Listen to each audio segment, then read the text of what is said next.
రాజ్యసభకు చిరంజీవి చిరంజీవి మెగాస్టార్ చిరంజీవిని పంపించున్నారు.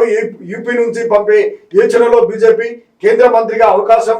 ఏపీలో కాపు ఓటు బ్యాంక్ పై కమలం ఫోకస్.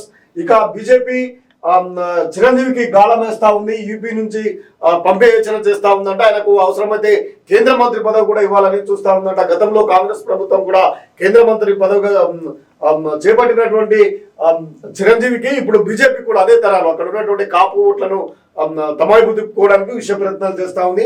ఆయన సోదరుడు అయినటువంటి జనసేన అధినేత పవన్ కళ్యాణ్ జనసేనలో ఉన్నారు. ఆయన మాత్రము టీడీపీతో పొత్తుకు ముందుకు వెళ్తున్నారు. మరి బీజేపీతో ఆయన పొత్తుల్లో ఉన్నప్పటికీ టచ్ లో ఉన్నప్పటికీ మరి ఆయన కూడా బీజేపీ వైపు ఉంటారా, టీడీపీ బీజేపీ మూడు కలుస్తాయనే సంకేతాలను ఇవ్వనున్నాయి.